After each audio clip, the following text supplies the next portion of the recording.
பிற கட்சிகள் எந்த அளவுக்கு கொத்தடிமைகளாக ஒரு நபரில் வச்சிருக்கு. நம்ம தலைவர் தளபதி அவர்கள் நம்மளை எப்படி ட்ரீட் பண்ணுறாரு, தொடர்ச்சியான அவதூறு. இவருக்கு அவருக்கு சண்டை, அவருக்கு இவருக்கு சண்டை, இந்த பதனி வேலையை பார்த்துக்கிட்டே பல பேர் சுற்றுறாங்க. இல்லை, அவங்க எல்லாத்துக்கும் பட்டுன்னு அடித்தோம்னா பல்லு செதற மாதிரி இருக்கணும் இந்த விஷயம். அவங்க எப்படி பார்க்குறாங்கன்னா, இந்த ஒரு குடும்பம், இந்த குடும்பத்தை வழி நடத்துறது ஒரு அண்ணன். ஒருத்தருக்கு ஒரு சின்ன ஒரு டிஸ்கம்ஃபர்ட் கூட இல்லாத அளவுக்கு பார்த்துக்கிறதுலாம் ஒரு கட்சி அப்படி இருக்கும்னு நான் நினைக்கவே இல்லை. குடும்ப கட்சின்றாங்களா மற்ற கட்சியை, அங்கெல்லாம் எப்படி எல்லாம் ஒத்துமையாக இருப்பாங்கன்னு பார்த்தீங்கன்னா அங்கே அப்படி இல்லை. குடும்பத்துக்குள்ளேயே 3 அணி 4 அணி இருக்குது. திமுகவாக இருக்கட்டும், அதிமுக இருக்கட்டும், கட்சியோட பொதுச் செயலாளருக்கு நேரடியாக ஃபோன் பண்ணி ஒரு தொண்டன் பேச முடியுமா? நம்ம கட்சியில் சாத்தியம்.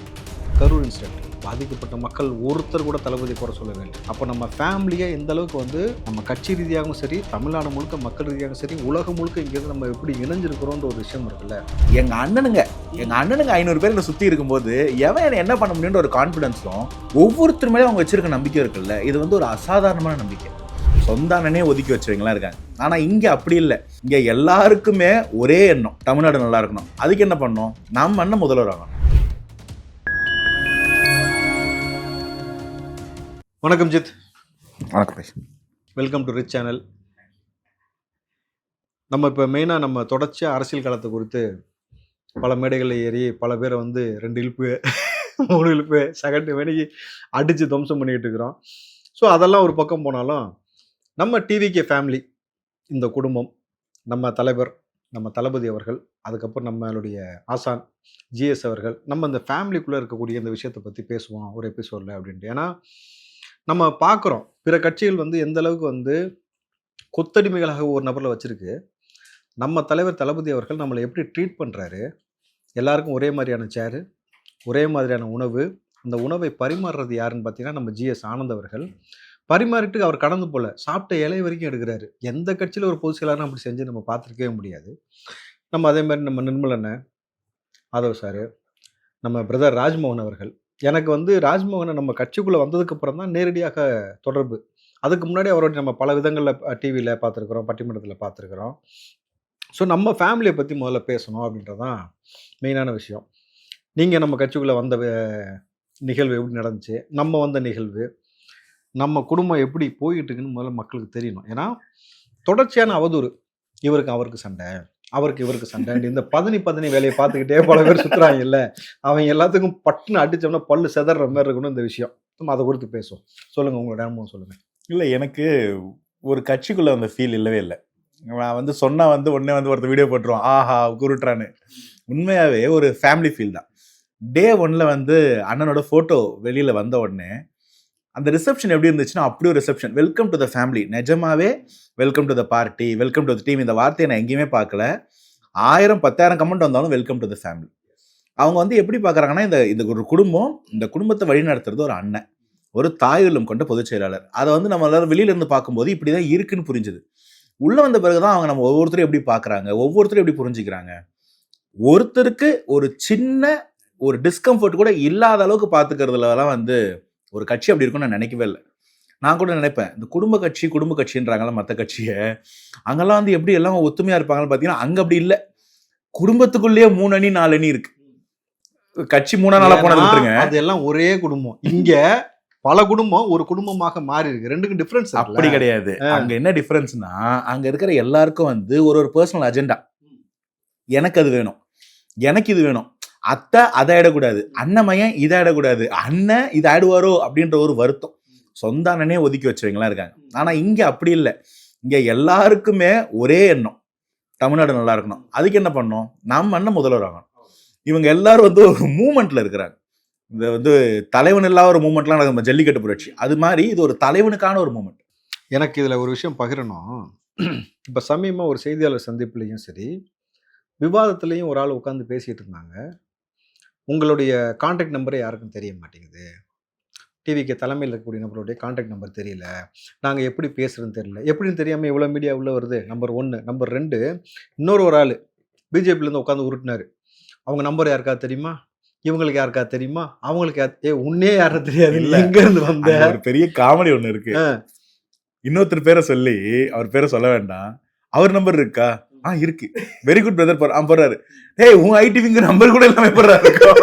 ஐடி விங்ல உட்காந்து கேட்டிருக்கேன் உங்க ஐடி விங்ல எங்க நம்பர் எப்படி இருக்கும் எனக்கு சத்தியமா புரியவே இல்லை. அதாவது மூளை வரும்போதே கழட்டி எங்கேயாவது மூளையில வச்சுட்டு வருதுன்னு வாங்கல அந்த மாதிரி உட்காந்துட்டு அப்படிலாம் சொல்லாதீங்க. இல்லைன்ற இல்ல இருக்கிறவங்களால தான் நல்லா முடியும். அததான் சொல்றேன். இல்ல இல்லாதவங்க எப்படி கழட்டி வைப்பாங்க? ஸோ இன்னைக்கு ஒரு விஷயத்த புரிய வச்சுக்கணும். நம்ம கட்சியோட திமுகவா இருக்கட்டும் அதிமுக இருக்கட்டும் கட்சியோட பொதுச் செயலாளருக்கு நேரடியாக ஃபோன் பண்ணி ஒரு தொண்டன் பேச முடியுமா? நம்ம கட்சியில சாத்தியம். இப்போ 2 நிமிஷம் சொன்னா அது அதீதமா இருக்கும். இப்போ உட்காரத்துக்கு முன்னாடி 2 நிமிஷம் முன்னாடி ஃபோன் வந்து பேசினாரா? ஜிஎஸ் பேசுறாருல உங்கள்கிட்ட. என்கிட்டையும் ஜிஎஸ் வந்து ஒவ்வொரு விஷயத்துக்கும் பேசுவார். அதே மாதிரி ஒரு நிகழ்ச்சி நடத்தினா நல்லா பண்ணியிருக்கேன்னா நல்லா பண்ணியிருக்கீங்க நானான்னு சொல்லி கூப்பிடுவார். அவ்வளோ மரியாதையாக கண்ணியமாக பேசுவார். நம்ம கட்சிக்குள்ளே வரதுக்கு மட்டும் இல்லை, கட்சிக்கு வர்றதுக்கு முன்னாடி இருந்தே நான் ஜிஎஸோட பேசிக்கிட்டு இருக்கிறேன். பல விஷயங்கள் பேசுவேன். எனக்கு வந்து இந்த சந்தேகம் இருக்குது, அந்த சந்தேகம் இருக்குது, இது அப்படின்னாக்கா ஃபோன் பண்ண அடுத்த செகண்ட் எடுப்பார். சமயத்தில் அவர் சொல்லுவார், ஆனால் சமயத்தில் நான் கவனிக்காமல் கூட இருப்பேன். நீங்கள் நார்மல் கால் வாங்க, வந்தீங்கன்னாக்கா டக்குன்னு பார்த்துட்டு நான் உங்களுக்கு என்னென்னு சொல்கிறேன் பேசுகிறேன்பார். ஒரு கட்சியின் பொதுச் செயலாளர்கிட்ட நம்ம கட்சியில் இந்த அளவுக்கு உரிமையோடு பேசுகிறோம். அவர் அதே மாதிரி உரிமையாக உடனே ஃபோன் போட்டு நல்லா இருக்குன்னு சொல்கிறதும், ஒரு ரம்ஜானாக இருக்கட்டும் ஃபோன் போட்டு பேசுகிறதும், ஒவ்வொரு நிகழ்வு வீட்டு நிகழ்வு மாதிரி வந்து ஒரு அக்கறையாக அன்பாக விசாரிக்கிறாரு. அது ஒன்று. நம்ம ஜிஎஸ் அவர்கள் வந்து தன்னுடைய சொந்த சகோதரி இறந்தப்போ அவங்களுடைய பாடி இன்னும் அடக்கம் பண்ணலை. இங்கே ஒரு நிகழ்ச்சி நடத்தணும்னு ஒத்துக்கிட்டாங்க. அந்த நிகழ்ச்சி நடத்துறதுக்கு அந்த ஸ்டேஜுக்கு வந்து நிகழ்ச்சி நடந்துக்கிட்டு இருக்கு. அழுகவே இல்லை அவர். அழுதா அந்த சோகத்தில் எல்லாரும் அழுதுருவாங்க. தளபதி வரைக்கும் விஷயம் போகும். ஏன் அங்கே போகாமல் இங்கே வந்திருக்குன்னு கேட்பார். நம்ம தளபதிட்ட ஒரு வார்த்தை கொடுத்துருக்கோம், செஞ்சு கொடுக்குறேன்னு சொல்லிட்டு ஒரு கட்சியின் பொதுச் செயலாளர் நின்று அந்த நிகழ்ச்சி முடிஞ்சதுக்கப்புறம் தான் உட்காந்து அழுதார். தேம்பி அழுதார். அதுக்கப்புறம் தான் தளபதிக்கு தெரியும். அதுக்கப்புறம் போய் தன் சகோதரியோட ஊடகத்தில் அடக்கம் பண்ணுறதுக்காக போனாங்க. எந்த கட்சியில் இப்படி ஒரு பொதுச் செயலாளர் செஞ்சுருக்கான்? எவனாவது ஒரு கட்சி காட்டுங்களா பார்ப்போம். இதெல்லாம் பெரிய விஷயம். நம்ம அதே மாதிரி தான் அந்த கரூர் இன்சிடென்ட். பாதிக்கப்பட்ட மக்கள் ஒருத்தர் கூட தளபதி குறை சொல்லவே இல்லை. அப்போ நம்ம ஃபேமிலியாக எந்த அளவுக்கு வந்து நம்ம கட்சி ரீதியாகவும் சரி, தமிழ்நாடு முழுக்க மக்கள் ரீதியாகவும் சரி, உலகம் முழுக்க இங்கேருந்து நம்ம எப்படி இணைஞ்சிருக்கிறோன்ற ஒரு விஷயம் இருக்குல்ல, அது ஒன்று. நம்ம ராஜ்மோகன் பிரதரை பற்றியும் பேசணும். இல்லை, முக்கியமாக இதுக்கு நடுவில் பெண்கள் நம்ம கட்சியில் நான் பார்க்குற அளவுக்கு ஆக்டிவான பெண்கள் நான் வேற எங்கேயும் பார்த்ததில்லை. அவங்க நம்மளை அணுகிற விதமே வந்து எங்கள் அண்ணனுங்க 500 பேர் என்னை சுற்றி இருக்கும்போது எவன் என்ன பண்ண முடியுன்ற ஒரு கான்ஃபிடென்ஸும் ஒவ்வொருத்தர் மேலே அவங்க வச்சிருக்க நம்பிக்கை இருக்குல்ல, இது வந்து ஒரு அசாதாரணமான நம்பிக்கை. நீங்கள் ஒரு சகோதரினாலே, அதுவும் நம்ம தமிழ்நாடு இருக்கிற லட்சத்துக்கு இவன் நல்லவனாக இருப்பானோ இவன் கெட்டவனாக இருப்பானோ யோசிச்சு பேசுவாங்க. ஆனால் அவன் இந்த சிகப்பு மஞ்சள் கொடியை போட்டவனாக இருந்தாலே தலைவன் எவ்வழியோ தொண்டனும் அப்படிதான் இருப்பான், ஒருத்தனும் அப்படிதான் இருப்பான்ற நம்பிக்கை இருக்கு பாருங்க. அசாதாரணமான நம்பிக்கை. ஒரு தலை சித்த உதாரணம் சொல்லட்டுமா? மதுரை மாநாடு நான் ஸ்டேஜில் இருந்தேன், நான் பார்த்துட்டு இருக்கேன். தளபதி இந்த ரேம்ப் வாக்கில் போகிறாரு. ஒரு சகோதரி பருவ பெண்ணு தான். அவங்களுக்கு தளபதி பக்கத்தில் பார்க்கணும், பார்க்க முடியல, தூரமாக இருக்குன்னு சொன்ன உடனே 5 பேர் சேர்ந்து தூக்கி தோளில் நிப்பாட்டி, அண்ணன் நான் இருக்கம்மா நில்லுமா. 2 பேரும் கூட பிறந்தவங்க கிடையாது. ஆனால் அங்கே சொன்ன வார்த்தை அண்ணன் நான் இருக்கம்மா நில்லுமான்னு தூக்கி தோளில் நிற்க வச்சு நீ பாருமான்னு சொன்னான்ல, இதுதான் அந்த ஃபேமிலி. இந்த விஷயம் இவங்களுக்கு புரியாமல் உட்காந்து இந்த ஆண் நிறுவனம் கொடுக்குற அஜெண்டாவை வச்சுக்கிட்டு உருட்டுறாங்க பாருங்க. சை, ஏன்னா இந்த பெண் நிறுவனம் சொல்ல தேவையில்லை, பெண்களை கேவலப்படுத்துற மாதிரி இருக்கிறதுனால நான் வந்து ஆண் நிறுவனம்னே சொல்லிடுறது. இந்த ஆண் நிறுவனம் பண்ணக்கூடிய அழிச்சாட்டு துதிக்கோர். அதே மாதிரி தான் எனக்கு வந்து ராஜ்மோகன் பிரதர் வந்து எனக்கு எவ்வளோ ஒரு சர்ப்ரைஸாக இருந்துச்சுன்னா, மதுரை மாநாடு துதிக்கோர் செம்ம க்ரௌடு. உங்களுக்கு தெரியும், வண்டி இந்த லாஸ்ட் வரைக்கும் பிளாக், ஒரு வண்டியும் போக முடியல. என்னால் வந்து நீங்கள் போகவே முடியாது, அங்கே ஸ்டேஜுக்கு வந்து சேரவே முடியாதுன்னு சொல்கிறாங்க மாநாட்டு திடல்ல இருந்து. இல்லை நான் பார்த்துக்கிறேன்ட்டு நான் என்ன பண்ணேன், கார் எடுக்கலை. கார் எடுத்தால் சிக்கலாகும்ட்டு ஒரு ஆட்டோவை கூப்பிட்டேன். மதுரைக்குள்ளே இருந்து ஆட்டோவில் ஏறினா வண்டி போயிட்டே இருக்குது. அங்கங்கே பேரிகேட் போட்டு வாகனத்தை தடுத்துக்கிட்டே இருக்காங்க காவல்துறையர்கள். என்னை பார்த்தோன்னே நீங்கள் போங்க சார்ன்ட்டாங்க. உள்ளே விட்டுக்கிட்டே இருக்கிறாங்க. நான் வந்துக்கிட்டே இருக்கிறேன். அந்த க்ரௌடுக்குள்ளே அந்த ஆனால் நான் அங்கேருந்து இதை கடந்து வர்றது எனக்கு பெருசாக தெரியல. மாநாடு திடல்லேருந்து ஸ்டேஜ் ஏறுறதுக்குள்ளேயும் செல்ஃபி எடுத்து ஃபோட்டோ எடுத்து நம்மளை நசிக்க ஒரு வழி ஆக்கி கொண்டு போய் ஸ்டேஜில் விட்ட உடனே என்னை பார்த்த உடனே குடுகுடுன்னு ஓடியாந்தார் ராஜ்மோகன். பிரதர் வாங்க பிரதர், எப்படி இருக்கீங்க? இத்தனைக்கும் பார்த்தீங்கன்னாக்கா அதிகமாக நம்ம கம்யூனிகேட்லாம் பண்ணிக்கல. ஆனாலும் என் சகோதரன் வந்திருக்கான், இவன் இந்த சாதி கிடையாது, இவன் இந்த சமூகம் கிடையாது, இவன் இந்த கட்சியில் அதெல்லாம் கிடையாது, என் சகோதரன் வந்திருக்கான். இத்தனைக்கும் நான் அப்போ வந்து டிவிகளை ஜாயின் பண்ணலை. என் சகோதரன் வந்திருக்கான்னு ஓடி வந்து கட்டி பிடிச்சி அணைச்சி பேசிட்டு இந்த நொடி வரைக்கும் எதுனாலும் அவர்கிட்ட நான் கூப்பிட்டு கேட்பேன், இது இப்படி பண்ணலாமா பிரதர், அப்படி பண்ணலாமா. அதே மாதிரி இந்த நொடி வரைக்குமே அந்த ஒரு பாண்டிங் இருக்குல்ல நமக்குள்ள, லைலமணி நான் இன்னும் ஒரு முறை பேசிட்டு இப்போ வீடியோ எடுத்து நான் போட்டேன். நமக்குள்ள இருக்கக்கூடிய இந்த அன்பு எந்த அளவுக்கு இருக்கு? கட்சிக்காக நம்ம எல்லாரும் சேர்ந்து நம்மளுடைய இலக்கு எவனோ 4 பேர் நம்ம தலையெழுத்து முடிவு பண்ணி நம்ம லேபிள்னு சொல்றது கிடையாதுடா. என் லேபிள நானே முடிவு பண்றேன். தளபதி அந்த அங்கீகாரத்த எங்களுக்கு குடுத்துருக்கார்றா. எங்க இலக்கே அவர கொண்டு போய் முதல்வரா உட்கார வைக்கணும்னு இந்த ஒரு அழகா ஒரு ஃபேமிலி ஜர்னி பண்ணிட்டு இருக்கிறோம்ல. இதுக்குள்ள எவ்வளவு சித்து வேலைகள் செய்றாங்க இந்த ஊபிஸ். இல்ல ராஜண்ணா பத்தி கேட்கும்போது நிஜமாவே வந்து இப்படி வந்து ஒரு டீமை வந்து நான் வந்து ஆமா நம்ம 2 பேருமே வந்து மீடியா விங். நம்ம மீடியா விங்கோட ஹெட் வந்து ராஜண்ணா. ஒவ்வொருத்தரையும் எப்படி அணுகுறாரு, இந்த பேனலுக்கு இவன் போனா இப்படி பேசுவான்னு ஒவ்வொருத்தரையும் இப்படி புரிஞ்சு வச்சு ஒவ்வொரு காலுக்கும் தம்பி அவங்கள அடிக்காத, தம்பி இப்படி பேசாத, அண்ணா இவங்களை தொடாதீங்க, யாரையுமே ஒரு இடத்துல கூட மாற்று கட்சிக்கார ஹர்ட் ஆயிடக்கூடாதுன்னு யோசிக்கிற ஒரு தலைவனை நான் யோசிச்சது கூட கிடையாது. ஒவ்வொரு நாளும் இது வந்து ஒரு நாள் பண்ணல, ஒவ்வொரு நாளும் இதை படிச்சியா, இந்த மாதிரி ஒரு நியூஸ் வந்திருக்கு, இது இந்த ஆங்கிள் படிச்சுக்கோ, இப்படி பேசு, இவ்வளவு பேசு, இவ்வளவு பேசு, மரியாதை எல்லாம் பேசிடாதேன்னு ஒவ்வொருத்தரையும் மானிட்டர் பண்றதுக்கெல்லாம் சொல்ல மாட்டாரு. உங்களுக்கு மேபி நீங்க வந்து அவருக்கு மூத்தவரா இருக்கீங்க. எங்களுக்கு எல்லாம் ஒவ்வொரு நாளும் தம்பி இவ்வளவு பேசணும், இப்படிதான் பேசணும், யாரையும் மரியாதை குறைச்சல பேசக்கூடாது, தப்பி தவிர யாரையும் கேட்டோம்னா ஃபர்ஸ்ட் அங்கதான் வரும். ஏன்டா நம்ம வேலை எங்கடா, நமக்கு இருக்கிற போட்டி யாரு, அவங்க நம்மளை பார்த்து பயந்துகிட்டு இருக்கிறாங்க, வண்டியில கூட விசில கட்ட விட மாட்டாங்க, நீ எதுக்குடா போயிட்டு இவங்க எல்லாம் கேட்கிற, இப்படியே கேட்கிற, நம்ம மீறி அவங்க அப்படி பேசுறாங்கன்னா கொலைக்கிட்டோம் நீ தாண்டி போன்றாரு. இப்படி ஒரு பெரிய மனசு வச்சுக்கிட்டு எனக்கு புரியவே இல்லை. நிஜமா நம்மளாம் அரசியலுக்கு ரொம்ப நல்லவங்களோ. அறந்தாங்கில மக்கள் மன்றத்துல நான் கலந்துக்கிட்டேன்ல, அப்பதான் ஃபர்ஸ்ட் நம்ம சாட்ட பிறவுக்கு கட்டு பிரியாணி பாம்பை கொண்டு வர சொன்னது. எல்லா கதையும் அங்கதான் நடந்துச்சு. அந்த நிகழ்ச்சி முடிஞ்ச உடனே நைட்டு 11:30 மணிக்கு மேல ஆயிடுச்சு. 11:45க்கு ராஜ்மோகன் பிரதர் லைன்ல வராரு. பிரதர் எப்படி நடந்துச்சு, என்னெல்லாம் நடந்துச்சு, நான் சொன்னேன் இந்த மாதிரி நடந்துச்சுட்டு. சரி பிரதர் அப்படின்னு நான் என்னன்னு கொஞ்சம் ஃபீட்பேக் விசாரிச்சுக்கிறேன் அப்படின்ட்டாரு. 12 மணி போல் ஜிஎஸ் லைனில் வர்றாரு. ஆனால் எப்படி பண்ணீங்க, எப்படி போச்சுன்னா எல்லாம் உங்களுக்கு கவனிப்புலாம் எப்படி இருந்துச்சு, நம்ம ஆட்களை எல்லாம் நல்லபடியாக பார்த்துக்கிட்டாங்களா, அதாவது தன் பிள்ளைய வந்து இன்னொரு இடத்துக்கு அனுப்பிச்சி வச்சா நல்லா பார்த்துக்கிட்டாங்களான்ற அக்கறையோட மாவட்டம் நல்லா பார்த்துக்கிட்டாரா, ஃபுல்லாக சப்போர்ட் பண்ணாங்களா, நல்லா கவனிச்சாங்களா, எல்லாமே உங்களுக்கு கன்வீனியண்ட்டாக இருந்துச்சா, எப்போ கிளம்புறீங்க, எங்கே தங்கிருக்கீங்க, என்ன மாதிரி எல்லாத்தையும் விசாரிக்கிறார். நைட்டு 12 மணிக்கு வந்து எந்த பொதுச் செயலாளர் அப்படி இந்த மாதிரி செய்வாங்க? நம்ம ஒவ்வொரு கட்சியிலும் பேச்சாளர்கள் நிறைய பேர் இருப்பாங்க, மாநில செய்தி தொடர்பாக நிறைய பேர் இருப்பாங்க. ஆனால் நமக்கு அவங்க கொடுக்கக்கூடிய இம்பார்ட்டன்ஸு அது முடிச்சோடனே ராஜ்மோகன் பிரதர் அடுத்த நாள் என்கிட்ட சொன்னது, பிரதர் சத்தியமாக நான் எதிர்பார்க்கவே இல்லை இந்த அளவுக்கு நீங்கள் பண்ணுவீங்கன்னு சொல்லிட்டு. ஏன்னா இப்படி ஓப்பனாக சொல்லி பேசுறது இங்கே யாரும் பேச மாட்டாங்கன்னா அப்படி சொல்லிட்டு அவன் வளர்ந்துருவான், நம்மளை விட அவன் ஃப்ரேம் வாங்கிடுவான் அப்படின்ற ஒரு ஈகோ இருக்கும்ல பிற கட்சியில். அந்த ஸ்ட்ராட்டஜி எல்லாமே இங்கே உடஞ்சிட்டதுனால தான் நமக்குள்ளே அந்த கருத்து மோதலோ பெருசாக எதுவுமே இல்லாமல் நாங்கள் எல்லாரும் தளபதிக்காக நிற்கிறோம். ஒவ்வொருத்தருக்கும் ஒவ்வொரு பலம் இருக்குது. எங்கள் பலம் என்னன்னு தெரியும், தளபதி பலம் என்னன்னு உலகக்கே தெரியும், வாடா பார்த்துலன்னு அடிக்கிறோம். இல்லை இது தலைவருடைய கேரக்டர் தான் நம்ம எல்லாருக்கும் வருது. அவர் என்ன பண்ணுறாருன்னா எப்பயுமே முன்னாடி நம்மளை தள்ளுறாரு. அவர் நம்மளை எல்லாருமே நான் பார்க்குறேன், அவர் பர்சனலாக கையை முதுகில் வச்சு முன்னாடி தள்ளுறாரு. அது என்னன்னா நம்ம எல்லாருக்கும் அது வந்து வருது. ஸோ நம்ம முன்னாடி தள்ளுவோம், முன்னிலைன்றது முக்கியம் இல்லை, யார் முதுகெலும்பா இருக்குன்ற முக்கியம்னு ஒருத்தருக்கு வருது. இது வந்து ஒரு எக்கோ சிஸ்டமா மாறுது. இது அவர் நல்லா பண்ணுவார் என்னை விட, இந்த இடத்துல வந்து நான் போனா பேசுவேன், அப்படி ஒரு எண்ணம் யாருக்குமே வந்து நான் பார்க்கவே இல்லை. நிர்மல் அண்ணன் மேல அவங்க நிறைய சாயம் பூசினானுங்க. ஆனா இவர் அங்கிருந்து வந்தார் இங்கிருந்து வந்தார்னு இன்னைக்கு லீகல் விங்குக்காக அவர் பண்ற வேலை இருக்குல்ல, அவ்வளோ சப்போர்ட்டிவா எல்லாத்துக்கும் நிக்கிறது, ஒவ்வொரு விஷயத்தையும் ஃபாலோ பண்றது செய்யறது வேற லெவல்.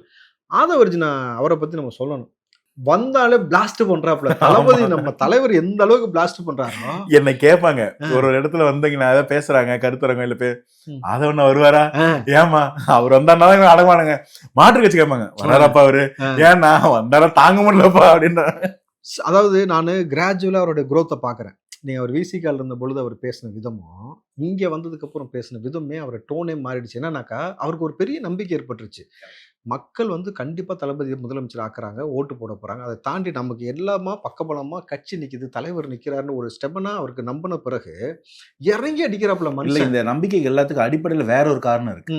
நம்ம ஒரு நல்லவர் கூட தான் இருக்கோம், நல்லதுதான் பண்ண வந்திருக்கோம் போது வர்ற தைரியம் வேற. அதாவது நீங்க விசிகாலம் பண்ற நீயே இவ்வளவு தைரியம் ஊருக்குள்ள சுத்தும் போது ஏன்டா மக்களுக்கு நல்ல செய்யணும் தளபதி வந்திருக்காரு, ஒரு பொட்டு கூட நமக்கு எந்த தப்பும் தெரியலன்னும் போது அது கொடுக்குற தைரியம் வேற. விசிகால இருக்கும்போது விசிகா மேல எனக்கு விமர்சனமே கிடையாது, ரொம்ப நல்ல கட்சி, ரொம்ப நல்ல தலைவர். ஆனா அவங்க நின்றுட்டு இருக்க கூட்டணில அவங்களுக்கு எவ்வளவு இடையூறு, எவ்வளவு நிர்பந்தங்கள். அவங்களால ஒரு வேங்கை வேலுக்கு வந்து ஃப்ரீயா போராட முடியுதா, ஒரு கொடியை நிம்மதியா ஏத்த முடியுதா, ஆட்சி அதிகாரத்துல பங்கு கேட்டு வந்தாங்க, நீங்க அது வேணாம்னு சொல்ல நினைக்கும் போது ஒரு காம்ப்ரமைஸ்டு கூட்டணியா மாறுது. அந்த நிலைமைக்கு திருமாவளவனை தள்ளுறாங்கன்னு போது அங்க இருந்தா ஆதவன் அவ்வளவுதான் பேசுவார். யாரா வந்தாலும் காம்ப்ரமைஸ் ஆகிற ஆளா நானு அப்படின்னு ஒரு ஸ்டேஜ்ல நின்னா இங்க ஆதவன் இவ்வளவுதான் பேசணும், இன்னும் நிறைய பேசுவார். ஏன்னா நம்மளே இந்த அடி அடிக்கிறோம். ஸோ இந்த ஃபேமிலி, இந்த கட்டமைப்புக்குள்ள நம்ம லைலாமணியும் ரமேஷும் 2 பேருமே பார்த்தீங்கன்னாக்கா சுல்லான்னு சொல்லுவாங்க தெரியுமா? தனுஷ் வந்தப்ப சுல்லான்னு அந்த மாதிரி பாரபட்சமே பார்க்கறது இல்லை. நிற்கிறது, போறது, படபடபடன்னு அடிக்க வேண்டியது, வந்துகிட்டே இருக்க வேண்டியது. இவங்களால நம்ம காம்போவை புரிஞ்சிக்கவே முடியல. யாரு எந்த நேரத்துல எந்த ஸ்ட்ராட்டஜி எடுத்து எப்படி அடிப்போன்னு தெரியல. நம்ம எல்லா வித்தையும் கத்து வச்சுட்டு அந்தந்த இடத்துக்கு தகுந்த மாதிரி விளையாடுறோம். இல்ல இது ப்ராப்பரா சொன்னா இதுதாங்க ஒரு டீம் மேட்ச். இப்போ இது நல்லா புரியுது. பவுலர் என்னைக்குமே வந்து ஓப்பனிங் பேட்ஸ்மேன் கேட்க மாட்டான்.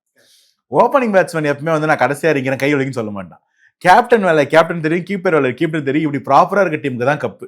இதான் நாங்க ஆரம்பத்துல சொல்றோம், கப்பு பிகிலுக்கடா கப்பு பிகிலுக்கடான்னு. இவங்களுக்கு புரிய மாட்டேங்குது. ஆனா பிகில் சத்தம் வலிக்குதுன்றானுங்க. இனி விசில் அடிக்க கூடாதுன்றான். காலங்காத்தால குப்பை வண்டிக்காரங்க வந்து சரி தூய்மை பணியாளர்கள் வந்து விசில் கொண்டு வரக்கூடாது, அடிக்க கூடாதுன்னு சொல்லி அதை வந்து புடிங்க குப்பை வண்டியில தூக்கக்கூடிய வேலை. கிரிக்கெட்டுக்கு ஸ்டேடியத்துக்குள்ள விட மாட்டேன்றான். கரெக்ட். ஐசிசியும் பிசிசியும் நாங்க எதுவும் சொல்லுங்க, இவங்க எல்லாம் பண்றாங்க. சேகுவார போய் கேளுங்கன்ட்டாங்க. இது முதல் நாள் அட்டகத்தின்னு பேசுது, 2ஆம் நாள் ஒரிஜினலாவே அதான் அட்டகத்தின்னு. எனக்கு ரொம்ப சிம்பிளான ஒரு கேள்வி. ஸ்டேடியத்துக்குள்ள எடுத்துட்டு போக கூடாது, ரோட்ல நின்று அடிச்சாலோ வீட்டுல மேட்ச் பார்க்கும்போது அடிச்சா என்ன பண்ணுவாங்க? வீட்டுல மேட்ச் பார்க்கும் பசங்க அடிச்சா என்ன பண்ணுவாங்க? அங்கீஸ் மாட்டிப்பாங்க.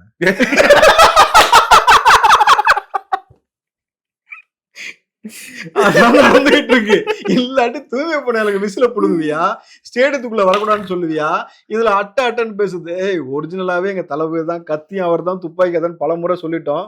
இது புரியாம இப்படி உளர்றீங்க.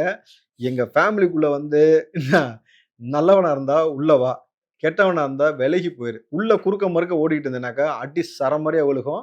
அவருடைய பேரு ஜித்து. ஏன்னா வந்து ஜித்து ஜில்லாடி மாமா கில்லாடின்ற மாதிரி உள்ள பூந்து அடிக்கிறதுல ஊடு கட்டி செம்மையா ஒரு பக்கம். இப்போ வந்து நல்ல ப்ராக்ரஸ் உங்கள்கிட்ட வந்து எல்லாராலையும், அதுவும் வந்து ஃபாதர் ஆஃப் என்டிகேன்னு உங்களை போடுறாங்க தெரியுமா? நான் அண்ணன் சொன்னதே சொல்றேன், நமக்கு யாரும் பகை இல்லை. அவங்க மனசு நோகிறது நம்மளால பாத்துக்க முடியாது. ஆனா அதுக்காக நாங்க பேச மாட்டோம்னு நினைச்சுக்காதீங்க.